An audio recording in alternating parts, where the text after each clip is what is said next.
What's going on, guys? It's Nick here, back on the video. It's Saturday. It's time to go look back at the previous week, talk about the most important news out of training camps. I record this on Thursday each week, so any massive news that drops between Thursday and upload, I'll pin it as a comment. You can see that in the comment section below. Get my thoughts on anything there. Anything smaller that's not super major, we'll just talk about in the videos next week. Gonna be a long one, so sit back, hit the like button, and let's start things off with the Atlanta Falcons. Rondale Moore, unfortunately, carted off in an inflatable leg cast. That's bad, right? Carted off, it can still be like, oh, we're taking precautions. When you get that inflatable cast out there, it's not good. We should just expect him. I don't know the injury right now. They have not told us yet. We should basically just expect him to miss a large chunk of the season, a very decent chance that he's done for the year. Again, I don't know what the injury is, but that's kind of what we're assuming right now. Ray McCloud was already kind of outplaying him for that starting slot role, so this might not really change anything. It does make McCloud an interesting dart throw late in drafts. Probably not in redraft leagues, but if you wanted to spend like an 18th round pick on Underdog on him, sure. In a redraft league, I just wouldn't really go there. Other than that, there's really nothing to report out of Atlanta. We pretty much know how this offense is going to look. You're going to have Bijan being close to featured on the ground. You're going to have Algier mixing in. We talked about that last week. It is still just Algier mixing in. Then London, Pitts, they're going to dominate the target share. Then behind them, you're going to have Mooney, McCloud kind of mixing in as well. But we know the three of Bijan, London, Pitts. That's what's going to dominate touch shares in Atlanta. In Arizona, remember how we weren't really sure how they're like splitting the wide receiver 2, 3, 4, like what exactly that's going to look like. Becoming a little bit more clear now. Marvin Harrison Jr. is still the wide receiver 1 by a mile, but Michael Wilson seems to be leading in that chase for like the second wide receiver and wide receiver 2 sets. And then it seems like when they go to 3 wide receiver sets, they're going to have Greg Dortch in the slot role. I still want to caution here because they've hyped every single wide receiver on this team up at some point in the summer. And it's not like this is going to be a top 5, top 7 offense. I like Dortch as a player. He's someone I've loved in the past, someone that has gotten hype in the past, but they've always just like weirdly not used. Like whenever they use him, he's awesome. He commands targets. He does good with those targets. It's just weird. They just don't feel like playing him at times. Maybe they're finally going to actually use him, in which case he'll be a really good sleeper pick late in drafts, and especially if you're on a full PPR site, maybe as part of a stack on Underdog, or just you're like 17th, 18th round pick on Underdog. That's a really strong pick. Another one for Greg Dortch that in like a redraft league, the odds in half PPR redraft that you're actually using him as like your flex option, I still think very minimal. They're going to have Marvin Harrison Jr. They're going to have Trey McBride. They're going to have the run game kind of dominating there. In Baltimore, nothing much has happened, but it does seem like Justice Hill is the locked-in running back 2. Rasheen Ali seems like he's running back 3, at least for now, until Keaton Mitchell is 100%. I don't think you're drafting either of those guys, even as handcuffs. I know it would be, I guess, exciting to be like, oh, I have the handcuff for Derrick Henry. If Henry got hurt, maybe I have like a really high upside asset here. Not really the case. If he got hurt and it was a long-term injury, they would rotate these backs. They would maybe trade for someone. Like they'd do something to where they're not featuring any one running back. So even if you draft Derrick Henry, I probably just wouldn't even go to the backups in Baltimore. In Buffalo, we've got 2 players getting hyped this week. I guess 3 if you count Kincaid. Kincaid basically always gets hyped. 2 newer players, Khalil Shakir and Ray Davis getting hype. Shakir is apparently always open.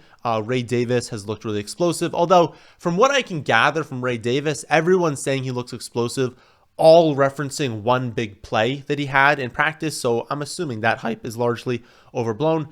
No news this week is changing my rankings on this offense. James Cook is still the locked-in running back 1. Ray Davis will mix in as the running back 2, but realistically, Josh Allen is the goal line back, and so how much upside can Ray Davis really have? If he's not going to be the goal line back, not going to get receptions, he'll just mix in for a few carries every week. He's just purely a handcuff. Then with targets, I maintain that Kincaid is likeliest to lead the team in targets. We don't know, though. I mean, it could be Kincaid. It could be Curtis Samuel. It could be Keon Coleman. I just don't think it can be Shakir. Even with these positive reports, I just don't think he's a player that's going to command target share. If you think that he is, listen, he's going as the wide receiver 3 in draft, so he's going behind both Curtis Samuel, and Keon Coleman. If you believe in Khalil Shakir, draft him, right? Because if he actually is the most targeted wide receiver on this team, then he's going to be valuable in fantasy. I just don't think that's going to happen. And so I lean more towards those first two. I think those first two have more upside. Or I'll draft James Cook, or I'll draft Kincaid, Knox in round 18. Underdog if you're doing a stack, but like Shakir's just not a player I've been going after a lot. In Carolina, got two pretty big pieces of news. So first, we've got the Jonathan Brooks news that he's not going to play in the preseason, that he will hopefully be ready by week 3 or 4. That's not going to give you a ton of confidence when the coaching staff is saying that. No surprise in preseason. We never thought he was going to play in the preseason. Again, you prefer they had not used the word hopefully. You prefer they would have been like, yeah, he'll be back in week 3 or week 4. To me, that means there's an okay chance he opens on the IR. He misses the first 4 weeks. He comes back in week 5. I want to reiterate that, like, number one, this is going to drop his ADP for sure, this news. But I want to reiterate that, like, the whole premise of why you're drafting Jonathan Brooks is not to start him in weeks 1, 2, 3, 4. I mean, his average ADP across the industry is the second pick in round 8. That's not really a range where you're picking a starter, unless you went hero, you went RB0. But if you go RB0, you have to understand that if you haven't drafted running back, then you're drafting one who's coming off torn ACL. What are you doing, right? You better be drafting a lot of these running backs, or just assuming that you're not going to do good to start the season. Like, most people drafting Brooks are taking him as their like 3rd or 4th running back. And at that point, you don't care. Like, put him on the bench, put him on IR, even better. It doesn't hurt you that much if he's not going to play to start the year. It will hurt you if they're like, hopefully 3 or 4, it ends up being, week 6, week 7, week 8 when he returns, because then you're like, okay, I don't trust him when he returns. It's going to take a few weeks to really get going. Like, now you're really starting to push it. But if it actually is week 3, week 4, that's totally fine. He'll be good to go. Mid-season, he'll start to crush it. And that's what we've wanted in fantasy. So I don't think this should drop his ADP, because I don't think we were really expecting anything different. But it will, and so hopefully we just get really good value with him. Other news was Jonathan Mingo. He's playing exceptionally well at this point. The season started right now. He'd be starting ahead of Xavier Legette on the depth chart. You all know I've been off Legette. My model doesn't love him. He doesn't profile as an amazing player. He profiles as a risky player for them to have drafted. Not a round 1 player either. So we'll see what happens. Again, the season unfortunately does not start right now. And so there's still plenty of time for Legette to kind of get going, to pass Jonathan Mingo.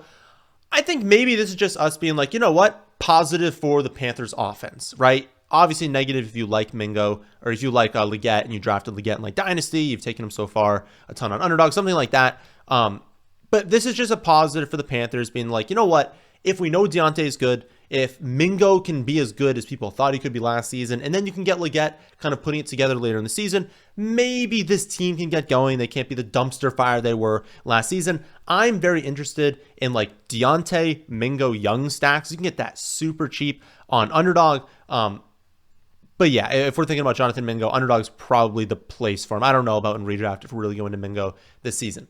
In Chicago, there's not a whole lot. Swift is getting some hype. Swift seems to look good. I still have this weird thing in the back of my mind where I feel like maybe he's being severely undervalued right now. Like, everyone's kind of assuming it's still going to be a split, but like, what if they trade away Khalil Herbert and they kind of just mix in Roshan behind Swift, but Swift's the clear lead back? I don't know. I feel like he has a decent amount of upside.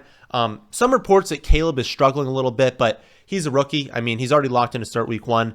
There will be growing pains there, but he's got enough talent around him where he can only be so bad. But like, no one seems concerned. It's just like, yeah, he's struggled at times. Offense has struggled at times as well. But we've also seen glimpses of why Caleb Williams was so highly regarded as a prospect. We've seen all of these wide receivers crush it at different points. So again, I'm not concerned about Chicago, even with some concerns beat reporters have had. I still think I'd be totally fine taking any of them. You guys know, though, my favorite is in reverse order of ADP for the wide receivers. So Adunze, then Keenan Allen, then DJ Moore in terms of preference to draft given ADP. In Cincy, also really nothing. We're watching this camp battle between Andre Iosivas and Jermaine Burton for that wide receiver 3 role, but Iosivas seems to be winning that right now. Nothing has changed this week to indicate that that's not going to happen. Chase Brown getting a little bit more hype, but they released their first depth chart, and Zach Moss was listed first. So that's still a situation to monitor. It's really just watch the Bengals, watch these reports. I'm still going to flag plant. Chase Brown is a better draft pick between Zach Moss, given he's going around later. In Cleveland, only real news is this whole Ayuk situation, and that Cedric Tillman has looked really good in camp. Hopefully you guys are sitting there already knowing what happens with Ayuk. Hopefully he is traded. I would very much like this whole saga to end so we can finally start finalizing some of these rankings. If he was traded by Saturday morning, that is one where I'll definitely pin a comment on my thoughts. Right now, Steelers and Browns are the two favorites to get him. Obviously, this is huge news for both of those teams and for obviously the 49ers. So we're waiting on that news. But yeah, Cedric Tillman looks really good. Tough to envision him getting a lot of playing time, like unless they're gonna, have him pass one of Judy or Elijah Moore, in which case it would be Elijah Moore. I just can't see them not playing Judy, even how much they gave him for a contract. Unless that happens, like even if Tillman's playing better, like he can only see the field so much as their fourth wide receiver. So we'll see. I'm still not drafting him right now, even around 18 Underdog. In Dallas, all about Jalen Tolbert. I know he got hype last summer. That didn't work out. There seems to be more behind the hype this year. By all accounts, he's playing fantastic. There was even a report the other day he was our second best wide receiver. I don't buy that. I don't really know. Like, I think Brandon Cooks is still pretty locked in as their wide receiver too. But he is worth a dart throw late, whether this is Underdog or Redraft. So even in a Redraft league that maybe has thinner benches, maybe has fewer rounds, like I still think late in drafts, Jalen Tolbert, if he's going to win this 3 role, and even if it's like a 2A, 2B situation between him and Brandon Cooks, like he's going to have weekly upside. He's going to have upside to where if he can command a consistent target share on this offense, he can be good. So definitely a good sleeper there. In Denver, really no actionable news. I mean, we're watching this running back room closely. I've mentioned that in a few videos over the last week. We didn't really gain any information. Peyton still really likes McLaughlin, and Estime likes Javonte Williams. I mean, we don't actually know if that's the case right now. But yeah, remains to be seen. We want to be right in this backfield because it's a great backfield. Like all Sean Payton offenses are good for running back production, but we still don't know who the most valuable is going to be. So we're still watching that situation. In Detroit, Jameson Williams got a little bit more hype this week. But the real story, I would say, is in their wide receiver 3 battle. I think most people assumed Khalif Raymond would win that. I kind of just had like 4 different players. I basically was like, Raymond will probably win in the projections, but then I just gave volume to a bunch of other guys because I was like, we don't really know who their 3 is going to be. If the season started today, it seems like Doris Fountain is going to be their wide receiver 3. Still a ton of time, and they've said the camp battle is still very open. So Khalif Raymond could still win it. But the way they talk about it is like they know what they have in Khalif Raymond. They know what his role is, and it doesn't feel like it's going to expand in any way. It's basically just going to be what it's always been. But Fountain, they seem excited about. They really like his frame. They really just like how he's produced so far. So don't be shocked if Khalif Raymond had just like a smaller role than it looked last season. But ultimately, like this offense is going to run through St. Brown, Laporta, Gibbs, Jameson Williams. Like that's going to be most of the offense. And then, of course, Dave Montgomery on the ground as well. They're probably not actually going to use their wide receiver 3 all that much, but still an interesting battle to see. In Houston, we have nothing. They did say they're going to play their starters in the Friday preseason game. So that was last night for you all. What happened there? I don't know. But overall, nothing to report from camp. Maybe we can start seeing like if this first team offense plays 2 drives, can we see how things are kind of looking in terms of like how many 3 wide receiver sets are they running? Who is playing in these 3 wide receiver sets or these 2 wide receiver sets? If they want to go into that, like how many snaps is everyone getting with the starters? How do these people look? Like it'll probably only be a drive or 2, but hopefully we can gain some sort of intel there. In Green Bay, Jaden Reed had a minor calf injury. I just want to reassure everyone it was very, very minor. He's already back at practice. Don't worry about that. Real story, I think, is Tucker Kraft finally being activated. He is my most rostered running back on Underdog because I just find myself, you can even get him with like the final pick in round 18. I find myself being like, you know what? The biggest thing you can do to ensure success on Underdog is not drafting zeros, drafting players who are actually going to contribute all season, even if they don't necessarily crush it.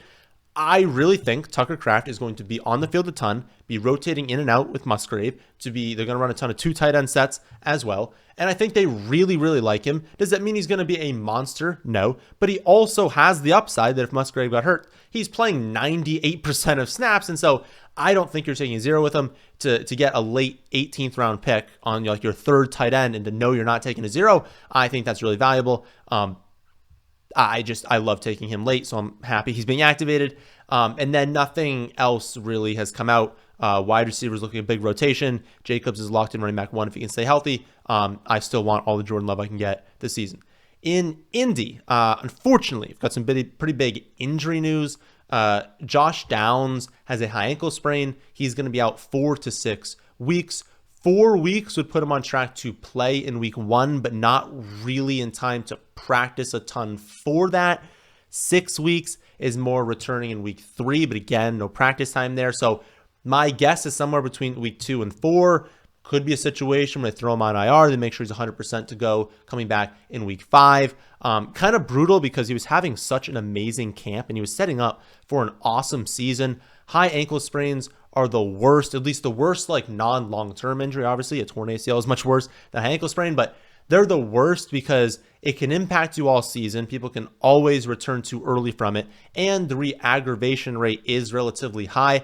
I'll say this, though. Normally, people suffer it in season. They try to return too quickly, right? They pull an Eckler last season. Only misses 3 weeks on an injury that should be 4 to 6 weeks of recovery time, then a ramp up.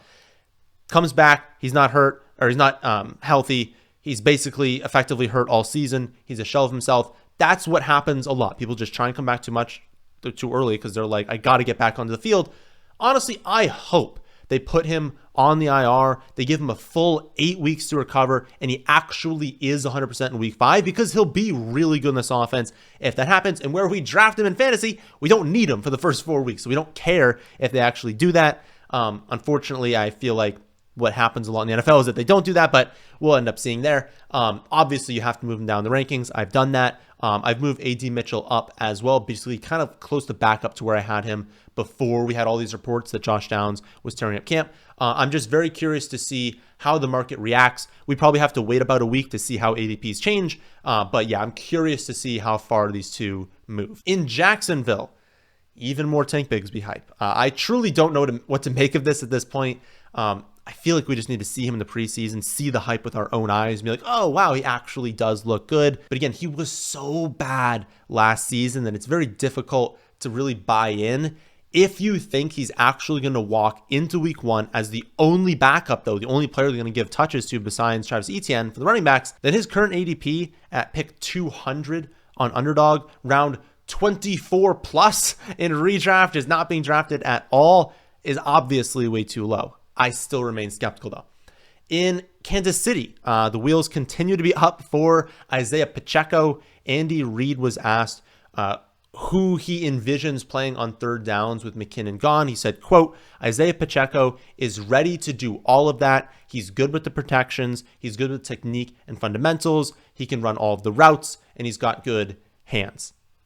I mean, Pacheco, if he's going to be close to featured on the Chiefs, getting the goal line work with an elite offensive line as well, I mean, he is set up to crush it this season. I'm still waiting for them to just like rain on our parade, crush our souls, and just like add another running back right before the season starts, because that would be very unfortunate. But the longer we get into camp, the less likely at least that is to happen. The more confident we can feel in Pacheco. But yeah, I mean, he's set up so good if they don't add another running back. In Rams camp, we've got another wide receiver injury, Puka Nacua going down with a knee injury. He's week to week right now. Okay, but they anticipate him being ready to prep for week 1. So that means being ready like well before week 1 actually happens. They've said he's in no danger of missing week 1. Of course, it's early and like theoretically he could suffer some sort of setback. It could take longer to recover, but I believe what they're saying. I think that like we talked about this wide receiver trio of Garrett Wilson, AJ Brown, Puka Nacua at that 1-2 turn, being a very locked-in trio, behind Amon-Ra St. Brown, ahead of like Michael Pittman Jr., Olave, London behind them. I do think you basically have to make Puka last on this list, just missing this time in camp, having this injury. So I think it is Garrett Wilson, then A.J. Brown, then Puka Nacua now. But I don't think you move him back to that, like, again, London, Olave, Marvin Harrison Jr. range. If you wanted to take, like, JT Saquon over him, I'd have no problem doing that. That's more of a strategy thing with running back versus wide receiver. But I wouldn't move him down that much. I trust them. I truly think he's going to be ready for prep in week 1, that he's going to be out there in week 1 with no limitations. And so if people panic, if he starts going in like the mid to late second round, capitalize on that for sure. In Chargers camp, Justin Herbert is week to week with plantar fascia in his foot. He's not going to miss any games, but it's something that can linger, going to impact him probably all season. I wasn't drafting him before. This doesn't make me want him more, obviously. I will say this, though. His average draft position on Underdog is 135. I did a draft the other day where I drafted him at 170. So if we are in drafts and we're planning on taking a second quarterback and he actually falls to like the final rounds, I think it's worth taking a shot on his talent, on the potential upside that he has. Certainly not going into a draft expecting him to be my only quarterback. Certainly not going in and drafting him at ADP right now. But if he's going to crater, I'll take it. Raiders camp. Our boy Jacoby Myers has looked fantastic.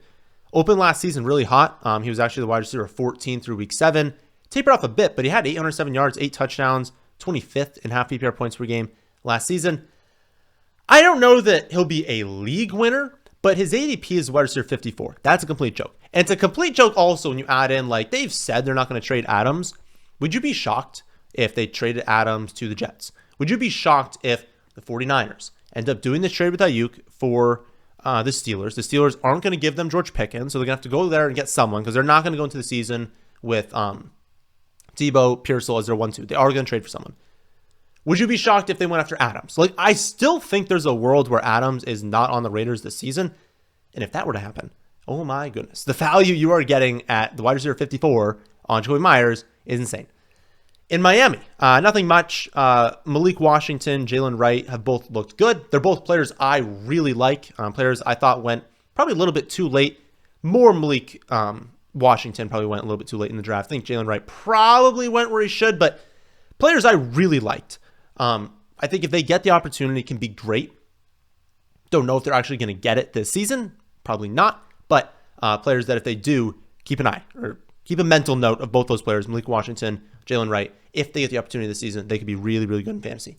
In Minnesota, I don't think McCarthy is going to start week 1. Everything seems to be trending towards Sam Darnold starting the season. Because also you can't like start McCarthy, then bench him for Darnold, and then go back. You don't want to play that flip-flop game. You want it to be like, okay, McCarthy is starting now, and we're using McCarthy from now on. So I don't think he'll take over till the second half of the season. Will say this, though. Given how good they think he can be, given how good this coaching staff is, given how good all these players are, like skill players, when he does take over, I actually expect McCarthy to be very good in fantasy. So another one of those mental notes. Redraft league, you're not touching JJ McCarthy.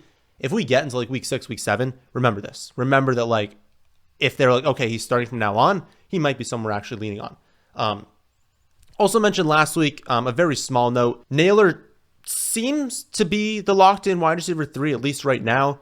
With how many 3 wide receiver sets they're going to have, that could have value. Also, if Addison is suspended at some point and he's the wide receiver 2, even more value.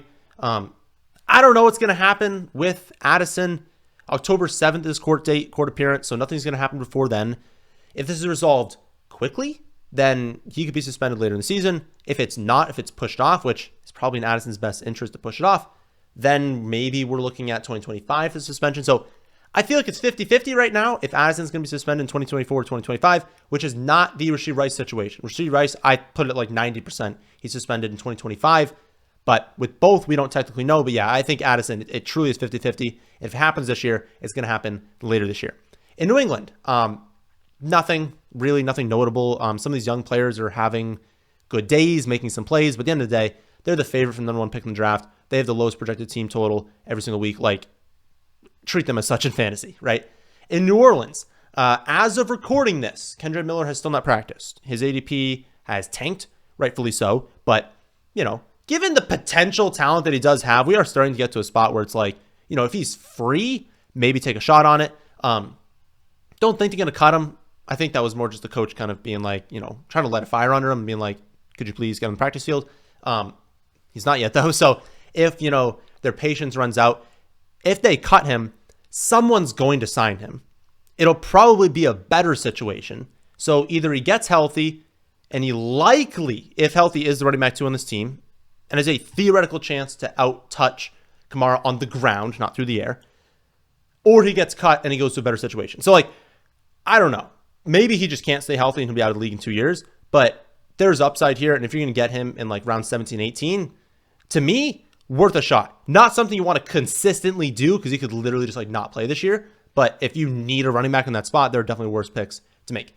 In Giants camp, Malik Neighbors looks like a god among men. His ADP on Underdog still concerns me, right? 26th overall, that's basically as high as it can get for him. He is still catching passes from Daniel Jones, but he is the target of all targets in redraft leagues. 61st on CBS, 54th on ESPN, 70th on NFL, 60th on Yahoo, 39th on Sleeper. I guess Sleeper is the only one where he's not an insane value, but he's even a good value on Sleeper at 39th overall. If you're in a redraft league, you need to be drafting Malik Neighbors this season. In Jets camp, Garrett Wilson has looked unguardable. Mike Williams also been activated off the PUP, and Xavier Gipson is back from his leg injury. We do need to remember for Williams that he's 30 in October. Success rate of 30-year-old wide receivers coming off a torn ACL is not amazing. His ADP is definitely going to go up because he's off the PUP. It's good news. His ADP is going to go up because of that. People are going to remember that he's going to play this season. But I'm personally not really going after him. Gibson's going to get run. They're going to design looks to Corley. Garrett Wilson is going to be a target hog on this team. Conklin's going to rotate in for his usual stuff. Breece Hall is going to be featured on the ground and through the air. It doesn't leave a high, consistent workload for Williams. Will he have some spiked weeks? Sure. But I don't know. I think he'll be overdrafted this season. I'm not going after him right now. In Philly, big story is Johnny Wilson, 6'6", 228-pound rookie wide receiver. Paris Campbell has missed some time with an injury, and so he's been playing as a wide receiver 3, and he's looked good. He also adds value because it's number one, he's a red zone threat, 6'6", 228 pounds. You better be throwing the ball in the red zone. But also, if he can play on the outside, when you're that big, you should be able to play on the outside. That allows them to move Devonta Smith into the slot a lot more where he's hyperly efficient. It's just good for the offense if he can break out because they didn't have anyone, right? They didn't have a wide receiver 3 that was competent before this. If they can trust him on the outside, he won't have a high target share. He won't be someone we're using really in fantasy unless it's an injury. But what he can do for the rest of the offense and being okay, you still have to defend this kid, which opens things up for other people.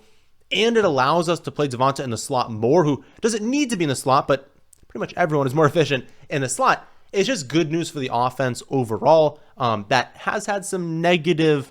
It's weird.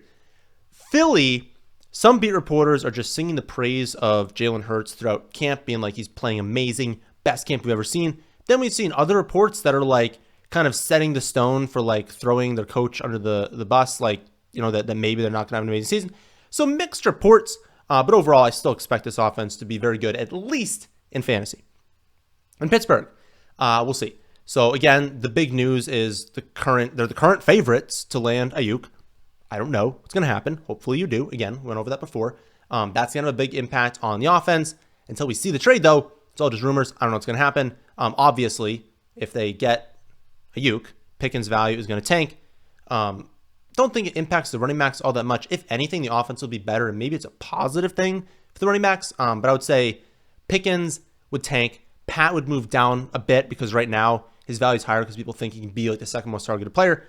Well, that's not going to happen if Ayuk is on the team. So offense would increase, but again, Pickens down and Pat Freeman down, but who knows? Maybe they don't even trade for him.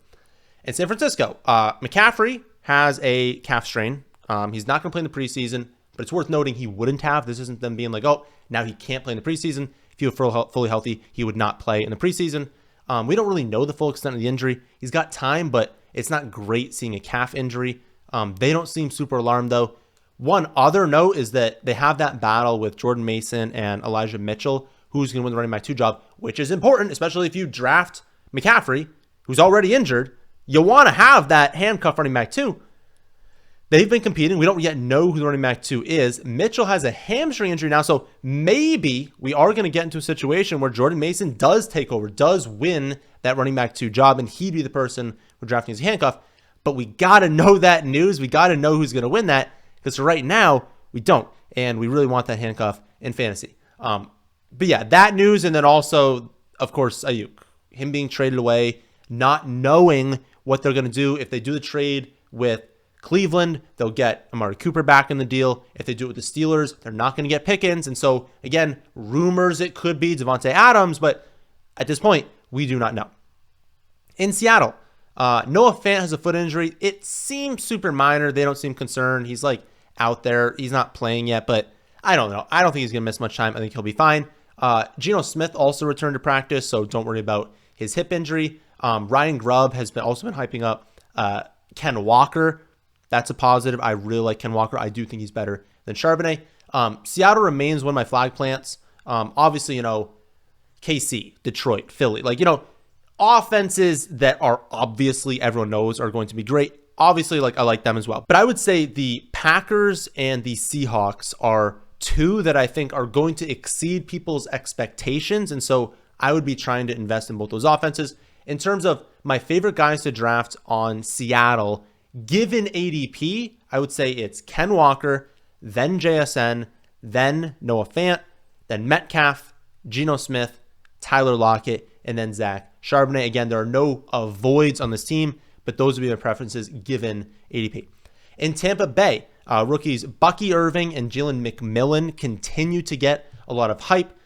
Irving is the locked-in running back 2. He's going to see touches in week 1. McMillan, locked-in wide receiver 3. He will be on the field a ton this season. Both are great picks in the final rounds of drafts. In Tennessee, the big news is the DeAndre Hopkins injury. He's going to miss what looks like right now at least 4 weeks with a knee injury. Could be more than that. Makes him questionable to start the season. He's a 32-year-old wide receiver, now coming off a knee injury, catching passes from Will Levis. Until his ADP drops, I was avoiding him before. I'm going to continue avoiding him. I do not have very much DeAndre Hopkins this season. In redraft, I have him as an early 10th round pick. If he's going to make it to that range, I think it's worth it at that point. But given ADPs right now, I'm avoiding. And then finally, Washington Commanders. Jaden Daniels, the hype continues. Every single day, we're getting more hype around Jaden Daniels. He does play, or he is going to play in their preseason game on Saturday. Likely not a lot, but at least he'll be out there. We can at least see some of this hype in game action. I have moved him up a little bit since we last spoke. Most of the summer, I've said, as a locked-in top 10 quarterbacks that I want to leave every draft with one of those top 10 quarterbacks. That ends with Dak Prescott. That's still the case in terms of there's a clear top 10.